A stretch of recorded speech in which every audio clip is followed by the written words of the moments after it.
Ótimo dia, boa madrugada, tudo bem, pessoal? Como é que vocês estão aí? Mais uma live, né? 34ª live, ou seja, são 34 dias que eu estou aqui às 3 horas da manhã, levando a palavra do Senhor para aquelas pessoas que têm realmente vontade de conhecer um pouco mais do reino, né? Para as pessoas que querem conhecer mais um pouquinho sobre o Senhor, o Deus de Israel, o Senhor Jesus Cristo, né? E eu sempre falo, né, que se eu tivesse aqui falando qualquer coisa, besteira, fazendo qualquer coisa que escandalizasse, eu ia ter uma audiência tremenda. Porque as coisas que não têm valor hoje no mundo, elas têm muito mais valor para quem assiste. Não sei se vocês estão conseguindo entender, porque as pessoas gostam de bobeira. Eu estava acabando de ver agora umas palhaçadas, umas bobeiras e, sei lá, vamos falar aí de 10, 20, 77, 80 mil curtidas. Uma coisa que eu falo assim, meu Deus, como pode o ser humano... sabe? Então, as coisas do Senhor, elas são assim mesmo, difíceis. São difíceis, né? E a porta é muito pequena. Então a gente faz alguma coisa, e não só aqui nessa minha live, mas nas outras que a gente fala sobre liderança, mentalidade, desenvolvimento pessoal, humanidade com mentalidade, que é a unimentalidade.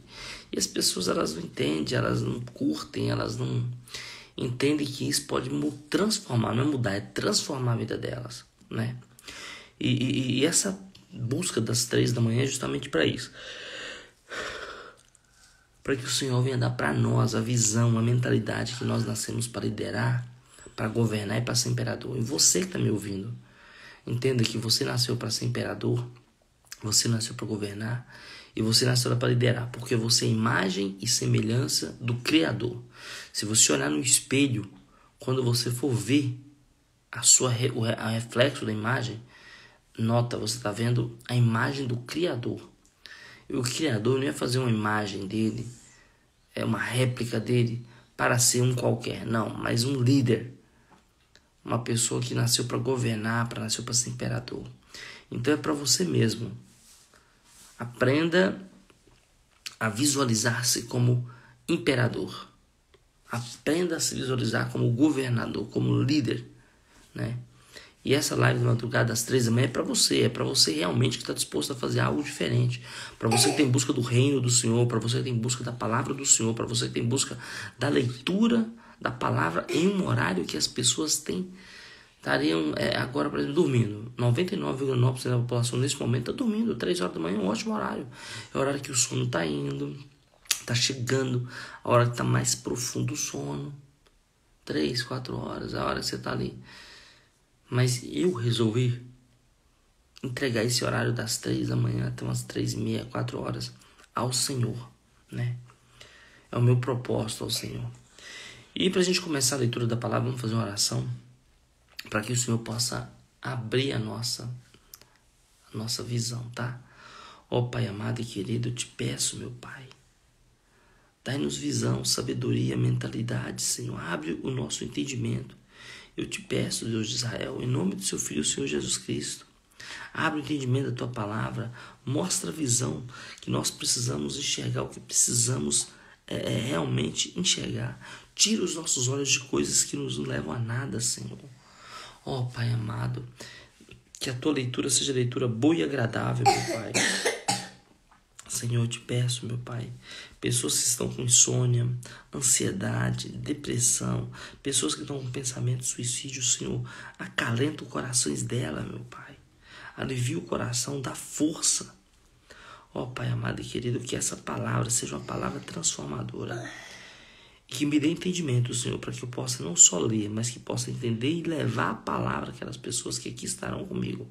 Em nome do Pai, do Filho e do Espírito Santo, assim seja. Dai os entendimentos, Senhor. E fala comigo, Senhor. Amém? Amém. Então vamos lá. Tudo bem? Já que estava falando que todo dia às 3 é É uma leitura que eu falo da palavra, tá? Mas o foco aqui é justamente tirar essa ruptura desse horário das 3 da manhã, tá? E além de tudo, falar sobre liderança, mentalidade, desenvolvimento pessoal, o que aconteceu. Porque todos os livros que são e que serão escritos sobre liderança, eles estão baseados aqui, ó, na leitura da palavra. Então, a leitura, quando a gente fala a leitura do reino, da palavra do Senhor, é muito importante porque vocês têm que ter uma visão clara, né? A palavra dá pra gente o poder de liderar, de governar, de administrar. E é isso que eu quero passar para vocês, esse poder de liderar, poder de ter desenvolvimento pessoal, mentalidade acima da média. E aí todo dia às 3 da manhã eu faço uma leitura e depois a gente comenta um pouquinho sobre aquela leitura e depois a gente finaliza com oração, tá? Mas todo dia às 3 eu tô aqui, fica à vontade, não se sinta, e se tiver vontade de ficar, fica, se tiver que sair, fica, não tem problema, tá? Mas todo dia às 3 eu estou aqui. Se você estiver aí todo dia às 3, vai ser um prazer vocês aqui, tá bom? Então vamos lá. Hoje nós vamos entrar no capítulo 9 de Levíticos. Vamos falar sobre Arão oferece sacrifício por si e pelo povo, né? Em Levíticos, o Senhor estabelece com Moisés algumas regras, né? O Senhor coloca... Oi, Claudinha, bom dia. Em Levítico, Moisés... Ele recebe algumas regras do Senhor, e algumas leis sobre sacrifício. Como deve se fazer o sacrifício, a maneira que eu devo fazer o sacrifício e para que era o sacrifício. Então aqui em Levítico 9, está assim, ó: ao 8º dia, chamou Moisés a Arão e seus filhos e aos anciãos de Israel, e disse a Arão: toma um bezerro para oferta pelo pecado. Vai prestando atenção, né? Hoje nós estamos falando de animais, mas lembra que animais é porque era a moeda do passado. Mas isso hoje, vamos falar, pensa, quanto custa um bezerro? Né? Imagina o valor de hoje, tá? Então, toma um bezerro para oferta pelo pecado e um carneiro para o holocausto, ambos sem defeito, e traze-os perante o Senhor. Depois dirá aos filhos de Israel: tomai um bode para oferta pelo pecado, um bezerro e um cordeiro, ambos de um ano e sem defeito, como holocaustos, e um boi e um carneiro, e por oferta pacífica para sacrificar perante o Senhor. E oferta de manjares amassada com azeite, por quanto hoje o Senhor vos aparecerá. Então trouxeram o que ordenara Moisés diante da tenda. Hoje a Radassa está aqui do meu lado, mas ela não quer aparecer. Diante da tenda de congregação. E chegou-se toda a congregação e se pôs perante o Senhor. Disse Moisés: esta coisa que o Senhor ordenou fareis, e a glória do Senhor vos aparecerá. Depois disse Moisés a Arão: chega-te ao altar, faze a tua oferta pelo pecado e o teu holocausto, e faze expiação por ti e pelo povo.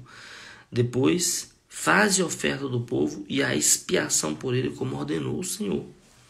Chegou-se, pois, Arão ao altar e imolou o bezerro, ou seja, matou o bezerro da oferta pelo pecado, que era por si mesmo. Os filhos de Arão, exatamente, era o dízimo, Claudinha, né? Isso era, na verdade, isso era uma oferta, não era o dízimo. O dízimo é diferente, essa aqui é uma oferta pelo pecado, né? Então, imagina-se que naquela época, Deus falou assim: ó Arão, você tem que dar um boi pelo pecado. Então, imagina o preço de um boi hoje. Quanto custa um boi hoje? Sabe? Um exemplo, né? Então, Deus falou com ele: então, Arão, chega-te ao altar, faze a tua oferta pelo pecado e o teu holocausto, e faz expiação por ti e pelo povo. Depois faz a oferta do povo e a expiação, como ordenou o Senhor. Chegou-se, pois, Arão ao altar e matou o bezerro da oferta pelo pecado, que era por si mesmo. Os filhos de Arão trouxeram-lhe o sangue, ele molhou o dedo do sangue e pôs sobre os chifres no altar. e o resto do sangue derramou à base do altar. Mas a gordura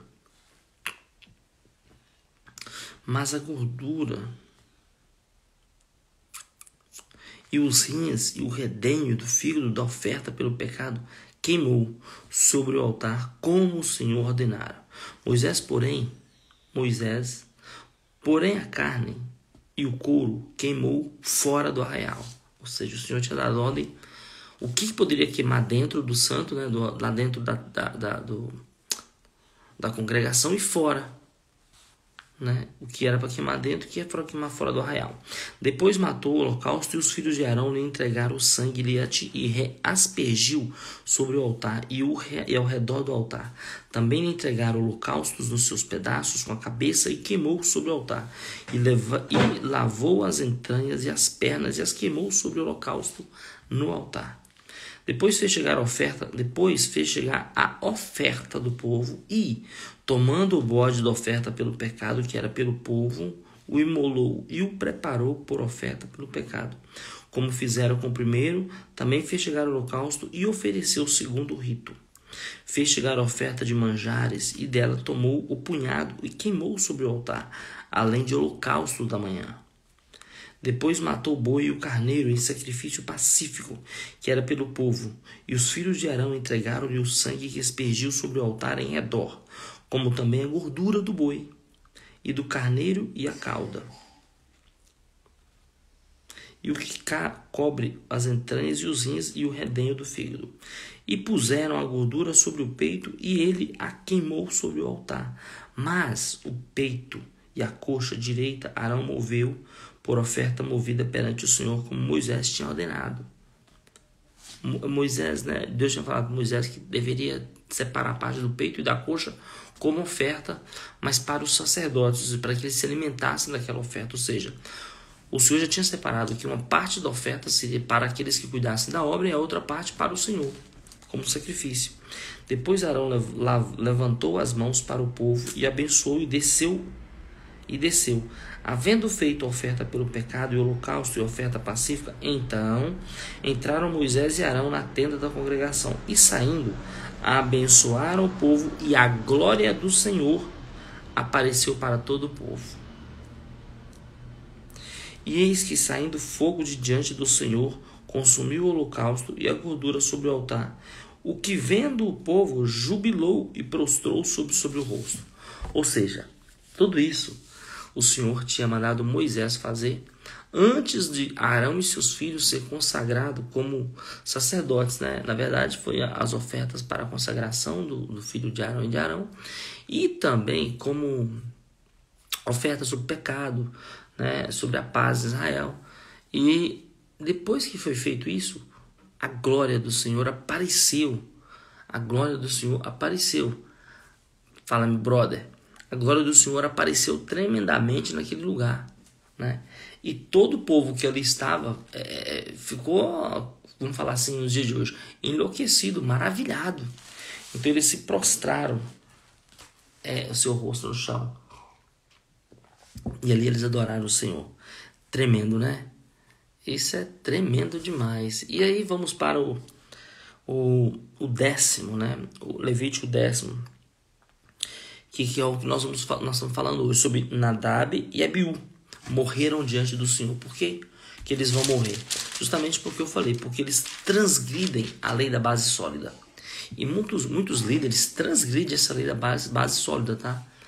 E a lei da base sólida, ela vai além. Você vai entender sobre isso agora. Lá em Levítico 10 fala assim: Nadab e Abiú, filhos de Arão, tomaram cada um o seu incensário e puseram nele fogo e sobre este incenso e trouxeram fogo estranho perante a face do Senhor. Presta atenção. O que lhes não ordenara. Então saiu fogo de diante do Senhor e os consumiu. E morreram perante o Senhor. E falou Moisés a Arão: isto é o que o Senhor disse: mostrarei a minha santidade naquele que se chegar a mim, e serei glorificado diante de todo o povo. Porém Arão se calou. Deus, antes de consumir, tinha avisado eles o que podia e o que não podia. E que ali no local onde era o Santo do Santo, lugar sagrado, não poderia ter coisas que não fossem consagradas, como alimento, como utensílios. Não poderia. Teria que ser como um incensário, como um incenso. Tudo teria que ser consagrado. Pô, e os filhos de Arão, eles tinham participado de todo o processo. Então, não pode falar que eles eram ignorantes sobre esse processo. Não, eles participaram, foram orientados por Moisés. E quando eles fizeram isso, o fogo do Senhor desceu e matou os dois na hora. E Moisés advertiu a eles sobre isso. E Arão não pôde falar nada. Então Moisés chamou a Misael e a Zafã, filhos de Uziel, tio de Arão, e disse-lhes: Chegai, tirai vossos irmãos de diante do santuário, para fora do arraial. Chegaram-se, pois, e os levaram nas suas túnicas para fora do arraial, como Moisés tinha dito. Moisés disse a Arão e a seus filhos, e Itamar, seus filhos Eleazar e Itamar: Não desgrenheis os cabelos, nem venha grande ira sobre toda a congregação, mas vossos irmãos, toda a casa de Israel, lamenta o incêndio que o Senhor suscitou. Não saireis da porta da tenda da congregação para que não morrais, porque está sobre vós o óleo da unção do Senhor. E fizeram conforme a palavra de Moisés. Ou seja, Moisés não tinha alertado o que eles podiam e o que não se podia. Eles transgrediram essa lei, né? Deveres e porções dos sacerdotes. Falou também o Senhor a Arão, dizendo: Vinho ou bebida forte, tu e teus filhos não bebereis quando entrardes na tenda da congregação, para que não morrais. Estatuto perpétuo será isso entre as vossas gerações, para fazeres diferença entre o santo e o profano, e entre o imundo e o limpo, e para ensinardes aos filhos de Israel todos os estatutos que o Senhor lhes tem falado, por intermédio de Moisés. Disse Moisés a Arão e aos filhos deste, Eleazar e Itamar, que eles ficaram: Tomai a oferta de manjares restante das ofertas queimadas ao Senhor e comei-a, sem fermento junto ao altar, porquanto coisa santíssima é. Comê-la eis em lugar santo, porque isto é tua porção, e a porção de teus filhos das ofertas queimadas do Senhor, porque assim me foi ordenado. Também é peito da oferta movida, e a coxa da oferta comereis em lugar limpo, tu e teus filhos e tuas filhas, porque foram dadas por sua porção e por porção de teus filhos, dos sacrifícios pacíficos dos filhos de Israel. A coxa da oferta e o peito da oferta movida terão com as ofertas queimadas de gordura para mover por oferta movida perante o Senhor, o que será por estatuto perpétuo para ti e para teus filhos, como o Senhor tem ordenado. Moisés diligentemente buscou o bode da oferta pelo pecado, e eis que já era queimado. Portanto, indignando-se grandemente contra Eleazar e contra Itamar, os filhos que de Arão ficaram, disse: Por que não comestes a oferta pelo pecado no lugar santo? Pois coisa santíssima é. E o Senhor a deu a vós outros para levardes a iniquidade da congregação, para fazeres expiação por ele diante do Senhor. Eis que desta oferta não foi trazido o seu sangue para dentro do santuário. Certamente devíeis tê-la comido no santuário, como eu tinha ordenado. Respondeu Arão a Moisés: Eis que hoje meus filhos ofereceram a sua oferta pelo pecado e o seu holocausto perante o Senhor, e tais coisas me sucederam. Se eu hoje tivesse comido a oferta pelo pecado, seria isso porventura aceito aos olhos do Senhor? O que, ouvindo Moisés, deu-se por satisfeito. Ou seja, Moisés entendeu aquilo, né? O que eu estava falando. Então, para se você entender sobre essa lei da base sólida, é muito simples, né? Todo líder deve entender sobre a lei da base sólida. Então, Deus não fecha o olho quando líderes são chamados por Ele e desconsidera os seus mandamentos. Ou seja, quando um líder é chamado, tem uns mandamentos a se cumprir, né? E você precisa cumprir esses mandamentos, tá? Então, quando Nadab e Abiú transgridem as leis de Deus nunca mais se recuperam. Deus os executou, ou seja, não deu uma segunda chance. Na hora, Deus eliminou eles. E imediatamente parece severo. Não é mesmo? Você deve pensar assim, poxa, o Senhor não podia ter dado uma segunda chance para eles? Não é isso mesmo? Considere o seguinte: qualquer movimento nos estágios iniciais estabelece um padrão de operações. Se Deus permitisse leviandades no começo, as coisas certamente ficariam piores.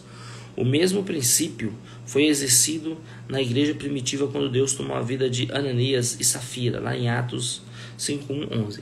Ou seja, imagina o seguinte: imagina que você começa a sua empresa hoje. E tudo que você está começando hoje, se você falar assim, isso pode. Por que você deixou e falou isso pode? Que era desse tamanhozinho, amanhã vai ficar assim, amanhã assim, depois, olha, acabou. Não sei se está conseguindo entender. Então, o Senhor quis dar exemplo no primeiro dia, por isso que ele matou Abiú e Nadab, porque ele queria dar exemplo. E foi cruel? Não, é isso mesmo.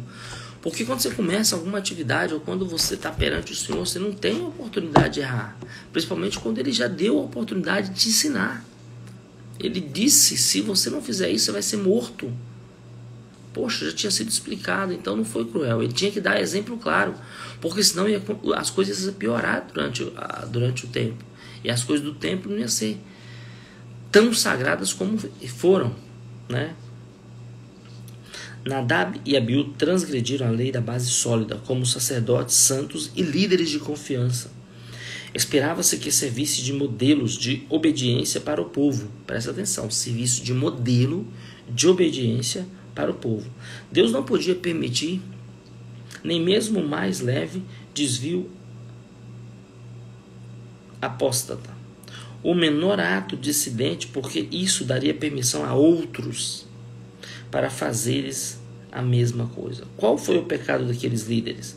Então, aqui eu coloquei 6 pontos, né, que aqueles líderes pecaram. Primeiro, independência.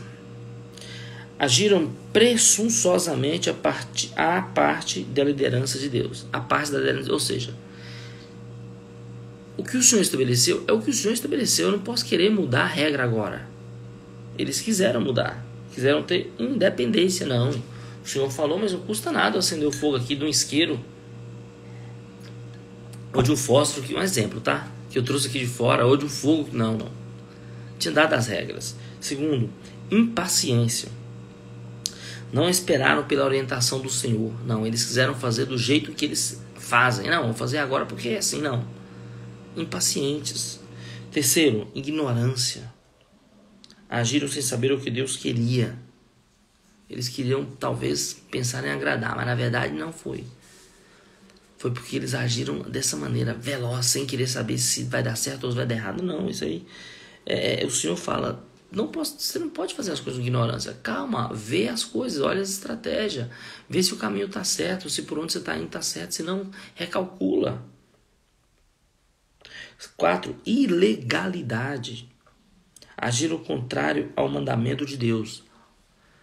É a mesma coisa quando você tem um negócio com seu sócio e vocês estabeleceram regras. E você quer mudar a regra para ser mais fácil para você. Isso dá para você a ilegalidade. Você está pecando. E você abriu a ilegalidade sobre a sua vida, sobre o seu negócio. E aquele negócio ali que talvez poderia ser abençoado, talvez não vai ser. 5, impulsividade. Fizeram o que queriam, impulsionados pelo ego, não por submissão. Isso é muito importante. A gente tem que tomar cuidado com o nosso ego o tempo inteiro. A gente tem que ser submisso ao Senhor, observar na palavra. Como eu falei aqui desde o início, a palavra ela é o guia de todos os grandes líderes. E quando você tem dúvida de alguma coisa, não precisa você consultar um livro de liderança, meu livro de liderança. Não. Eu estou escrevendo um livro agora sobre liderança pessoal, sobre mentalidade humana, né? A humanidade, mentalidade voltada para a humanidade. Mas o meu livro não é nada em relação a essa palavra poderosa sobre o livro da liderança maior, porque todas as palavras do meu livro são extraídas da maior palavra do mundo, que é a Bíblia. né? Então, eles agiram por impulsividade. Fizeram o que queriam, impulsionados pelo ego e não pela submissão. Então, cuidado com o ego que está dentro de você, tá? Elimina-o logo. 6. Insensibilidade. Não deram atenção à instrução de Deus. Então, o Senhor tinha dado instrução, como os 10 mandamentos. O Senhor tinha dado regras, como o Senhor tinha dado regras a Faraó, e ele não obedeceu. E as consequências são graves. E as consequências de Nadab e Abiú foi isso, a morte. Imediatamente, o fogo consumiu na hora. São regras, tá? E aqui, vamos continuar, tá? 11º Levítico fala assim: leis sobre os animais limpos e os imundos. Falou o Senhor a Moisés e Arão, dizendo-lhes: dizei aos filhos de Israel: são estes os animais que comereis de todos os quadrúpedes que há sobre a terra, modo todo o que tem unhas fendidas, e o casco se divide em 2, e rumina entre os animais, esse comereis. Destes, porém, não comereis, dos que ruminam ou dos que têm unhas fendidas. O camelo que rumina, mas não tem unhas fendidas, este vos será imundo. O organaz, porque rumina, mas tem as unhas fendidas, que este vos será imundo. A lebre, porque rumina, mas não tem as unhas fendidas, este vos será imunda. Também o porco, porque tem unhas fendidas e o casco dividido, mas não rumina, este vos será imundo. Da sua carne não comereis, nem tocareis no seu cadáver. Estes vos serão imundos. Só para me parar aqui, presta atenção. Lembra que eu estou lendo o Antigo Testamento. Depois que o Senhor veio, muitas coisas mudaram em relação a leis. As leis, elas não mudam. Mas, por exemplo, a carne, tá? Então, aqui nós estamos falando de uma época que o Senhor ele colocou como regras carnes que podiam comer, porque seriam carnes que seriam oferecidas ao sacrifício ao Senhor, tá? Lembra disso. Então, todos os animais que há nas águas comereis. Seguinte, todos que têm barbatanas e escamas nos mares e nos rios, esses comerei. Porém, todos os que não têm barbatana nem escamas nos mares e nos rios, todos que examinarem as águas, enxameiam as águas, e todo ser vivente que há nas águas, esses serão para vós outros abominação. Ou seja, também o Senhor falou, no rio e no mar. Todo aquele que tiver barbatana não vai comer, é imundo também, né? Como hoje muitas pessoas comem, muitos bichos que estão no mar, ou seja, tudo está no mar, o povo come, não é verdade? Então, essas regras, depois que o Senhor Jesus veio, teve mudança em algumas coisas, né? Se vos há, pois, ó o Brau, entrou aí, né, Brau? 3 da madruga, isso aí. Ficou uns minutos aí. Se vos, pois, por abominação da sua carne, não comereis e abominareis o seu cadáver, todo que nas águas não tem barbatana ou escamas será para vós outros de abominação. Ele fala assim, ó, das aves essas abominareis. Não se comerão, serão abomináveis. A águia, o quebrantoso e a águia marinha. O milhano e o falcão segundo a espécie. Todo corvo segundo a sua espécie. O avestruz, a coruja, a gaivota, o gavião, segundo a sua espécie.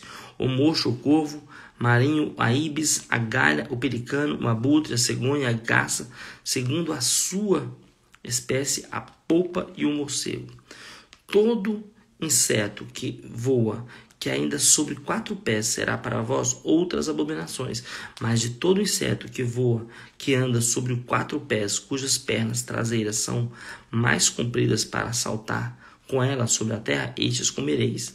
Dele comereis estes, a locusta, segundo a sua espécie, o gafanhoto devorador, segundo a sua espécie, o grilo, segundo a sua espécie, e o gafanhoto, segundo a sua espécie. Mas todos os outros insetos que voam, que têm 4 pés, serão vos outros abominação. E por este vos tomareis imundos. Qualquer tocar ao seu cadáver imundo será até a tarde. Qualquer que levar o seu cadáver levará sua vestes e será imundo até a tarde. Todo animal que tem unhas fendidas, mas o casco não dividido em dois e não rumina, vos será por imundo. Qualquer que tocar nele será imundo. Todo animal quadrúpede que anda na planta dos pés vos será por imundo. Qualquer que tocar o seu cadáver será imundo até a tarde. E o que levar o seu cadáver levará as suas vestes e o terá imundo até a tarde. Eles vos será por imundo. Ou seja, o Senhor está colocando regras aqui sobre os animais, né? O que podia comer, o que não podia comer. Porque naquela época, meu amigo, não tinha muita alternativa. O que se tinha, o que comia. E o Senhor colocou regras, o que podia comer, o que não podia comer, o que agradava a ele e o que não agradava a ele. Né? Não tinha fartura de vegetais como tem hoje, legumes como tinha hoje. Não tinha fartura de frutas como tem hoje. Você está entendendo? Não tinha. Alguns eram muito ricos, outros eram muito pobres. Então os alimentos eram dados pelo Senhor à revelia, tinha muito. Não como hoje em relação a processados, mas existia muito alimento. Então, o povo comia o que tinha. Então ele falou: estes vos serão imundos entre o enxame de criaturas que povoam a terra: doninha, o rato, o lagarto, segundo sua espécie, o geco, o crocodilo da terra, a lagartixa, o lagarto da areia e o camaleão. Estes vos serão por imundo entre todos os enxames das criaturas. Qualquer que os tocar, estando eles mortos, serão imundos até a tarde. E tudo aquilo que que cair qualquer deles, estando eles mortos, será imundo, seja vaso de madeira, ou veste, ou pele, ou pano de saco, ou qualquer instrumento com que se faz alguma obra. Será metido em água e será imundo até a tarde. Então será limpo. Incrível, né? O Senhor, ele até os detalhes dos animais. O que me chama a atenção aqui nessa parte aqui, que é uma coisa que leis sobre animais, limpos e imundos. Poxa, olha quanto detalhe que o Senhor faz. Ou seja, Deus de detalhes, né? Ele está dando detalhes dos animais naquela época para o povo, ou seja, porque o povo não tinha rei, né? É diferente, o povo de Israel não tinha um rei. Ele tinha um Deus. Os egípcios tinham rei. O israelita não tinha rei, não tinha juiz. Eles tinham naquela época o Deus. Ele que era o governador, ele que os liderava. Então ele colocou regras, como qualquer reinado, né? Que tem hoje, como as regras no Brasil, em qualquer outro país, né? Então, todo alimento que se preparado com água será imundo, e todo líquido que bebe em todo vaso será imundo. E aquilo sobre o que cair alguma coisa do seu corpo morto será imundo. Se for um forno ou um fogareiro de barro, serão quebrados. Imundos são. Portanto, vos serão por imundos. Porém, a fonte ou cisterna em que se recolhe água será limpa. Mas quem tocar ao cadáver desses animais será imundo. Se do seu cadáver cair alguma coisa sobre alguma semente de semear, esta será limpa. Mas se algum deitar água sobre a semente, e se do cadáver cair alguma coisa sobre ela, essa vos será imunda. Se morrer algum dos animais e que vos é lícito comer, quem tocar no seu cadáver será imundo até a tarde. Quem do seu cadáver comer, lavará as suas vestes e será imundo até a tarde. E quem levar o seu corpo morto, lavarás as suas vestes e será imundo até a tarde. Também todo enxame de criaturas que povoam a terra terá abominação. Não se comerá. Tudo que anda sobre o ventre e tudo que anda sobre 4 pés ou que tem muitos pés, entre todo o enxame de criaturas que povoam a terra não comereis, porquanto são abominação. Não vos façais abomináveis por nenhum enxame de criaturas, nem por eles vos contamináveis, para não seres imundos. Eu sou o Senhor, vosso Deus. Portanto, vós vos consagrareis e sereis santo, porque eu sou santo. E não vos contaminareis por nenhum enxame de criaturas que se arrastam sobre a terra. Eu sou o Senhor que vos faço subir da terra do Egito para que eu seja vosso Deus. Portanto, ele está dando regras, né? Leis. Portanto, vos sereis santo, porque eu sou santo. E Deus fala assim, eu sou santo para vocês e vocês têm que ser santo para mim quando vocês vêm perante mim. Então, essas coisas, mesmo que se vocês estiverem no meu meio e comer, mesmo não estando na congregação, vocês serão imundos. Regras, leis. Esta é a lei dos animais e das aves e de toda alma vivente que se move nas águas e de toda criatura que povoa a terra, para fazer diferença entre o imundo e o limpo, entre os animais que se podem comer e os animais que não se podem comer. E para a gente terminar, aqui é muito interessante, caráter leve a sério. Deus leva a sério o assunto caráter. Isso se manifesta repetidas vezes em Levítico, desde o pecado dos filhos de Arão Arão, as detalhadas instruções sobre alimentos puros e impuros, a purificação de uma mulher após o parto, ou seja, todos os detalhes ele fala aqui. Só não ouve quem não quer, né? Enquanto hoje reconhecemos algumas razões médicas e biológicas óbvias para essas orientações precisas, podemos supor que Deus tensionava ensinar através destes textos aos seus líderes e ao povo uma lição importante. O ser vem antes do fazer. Presta atenção, irmãos. O ser vem antes do fazer. Coloque a si em dia antes de fazer qualquer outra coisa. Muitas vezes nos apegamos a mecanismos, métodos e técnicas. Colocamos o estilo à frente da substância, focamos no carisma, mas negligenciamos o caráter. Os seguintes axiomas reforçam a importância de colocarmos o nosso caráter em primeiro lugar. E esses axiomas eu vou deixar aqui embaixo, tá bom? Recebemos os nossos dons, mas temos de desenvolver o nosso caráter, primeiro. Segundo, o nosso caráter conquista a confiança dos outros. Terceiro, somente um bom caráter assegura o sucesso duradouro a pessoas. Quarto, o caráter saudável comunica credibilidade e consistência. Quinto, nosso caráter coloca nossa perspectiva. Sexto, habilidade. A habilidade pode levar você ao topo, mas para mantê-lo lá exige caráter. Sétimo, não podemos subir além dos limites de nosso caráter. Então, isso é muito importante vocês e eu entender que o Senhor ele não aceita, meu amigo, que eu e que você não tenhamos caráter perante a sua presença. Não, nós temos que entender que se eu quero liderar pequeno grupo, médio grupo ou grande grupo, no início e no fim, tem que ter caráter. Líder tem que ter caráter, né? Então, eu espero que vocês tenham compreendido as leis do Senhor, né? Amanhã nós vamos para o 36º dia.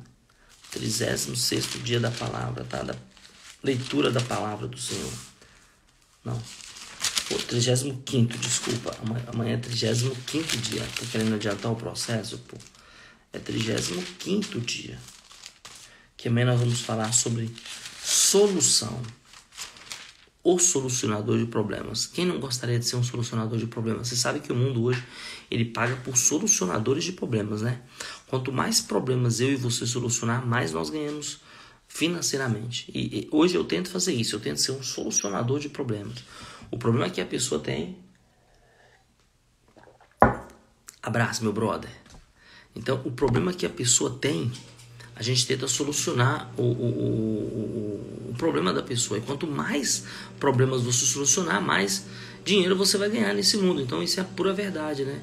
Então os milionários, os bilionários e os próximos trilionários que virão são aqueles que mais solucionam o problema. Por exemplo, agora o Elon Musk acabou de comprar o Twitter. Ele vai ganhar, ele comprou, gastou lá, não sei se foi 50 bilhões de dólares. Não sei, acho que foi uma fortuna dessa. Imagina. Ele investiu 50 bilhões, mas daqui a pouco esse bilhões vai se tornar 50 vai se tornar 200 bilhões no Twitter, porque ele vai solucionar um problema que já existe, né? É lógico que já tem outras empresas que fazem, mas ele vai solucionar de outra maneira. Então essa é a visão de um líder. Um líder ele não pode ficar parado aonde ele está. Ele tem que estar buscando constantemente solucionar. E a pergunta para vocês, para amanhã e para sempre é o seguinte: assim, o que eu posso fazer para solucionar um problema que existe? Aonde você trabalha, por exemplo, se tem um problema X, pergunta: o que eu posso fazer para solucionar?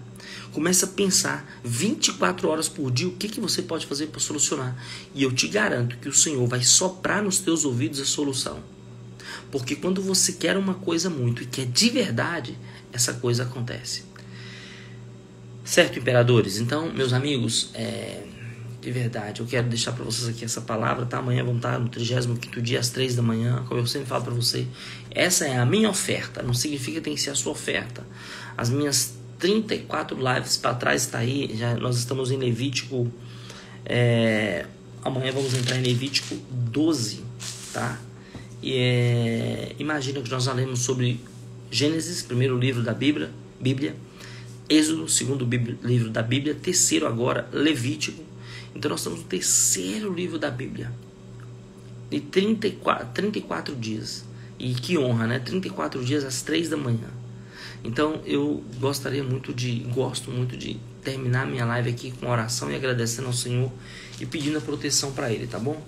Então vai comigo aí assim, ó, Pai amado e querido, peço a permissão para entrar na Tua presença, poderoso de Israel, Deus de Jacó, Abraão, Isaac, Senhor poderoso, dai-nos a visão, sabedoria, entendimento, caráter, visão de liderança, ô Pai amado, fazei com que nós tenhamos essa visão do Senhor, meu Pai, nas coisas, que nós sejamos sim solucionadores de problemas, que nós vamos falar amanhã sobre solução, mas que o Senhor já venha desde agora, meu Pai, plantar no nosso coração essa missão de ser solucionador de problema. Eu te peço, Pai amado e querido, proteja-nos, meu Pai, do homem sanguinário, da bala perdida, meu Pai. Coloca-nos, meu Pai, a couraça da justiça e o capacete da salvação. Nos blinda de todo mal do dia de amanhã, Senhor. Protege-nos, meu Pai.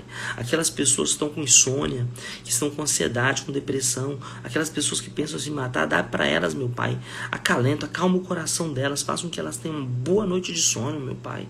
Fala com elas, Senhor. Oh, Pai amado e querido, eu te agradeço por esses 34 dias, meu Pai. E se o Senhor permitir, amanhã eu vou estar aqui falando mais um dia sobre o reino, né? Essa minha entrega para o Senhor nos meus 34 dias, amanhã no 35º. Ó Pai amado e querido, eu te agradeço desde já por tudo e por todas as pessoas que passaram por essa live, meu Pai. Dai sabedoria, entendimento, visão, mentalidade, liderança e coloca no coração deles, na mente, né? E ter a visão clara que você nasceu para liderar. Coloca na cabeça deles, meu Pai, que eles são líderes, que eles são governadores, que eles são imperadores e que eles nasceram para ser obras perfeitas, meu Pai. Oh, Pai amado e querido, eu te peço e desde já agradeço pela oportunidade de estar aqui, Pai. Em nome do Pai, do Filho e do Espírito Santo, assim seja, graças a Deus. Tá ligado? Irmãos, Deus abençoe vocês. Tchau, tchau. Amanhã tem mais. Imperadores, força aí, tá? Amanhã o dia vai começar do jeito que tem que ser. Amanhã é o último dia. Terça-feira abençoada. Vamos pra cima. Não desiste. Olha pra frente. Que pra frente é que as coisas acontecem, tá bom? Amanhã, 3 da manhã. Fico com vocês. Tchau, tchau. Beijão e até amanhã.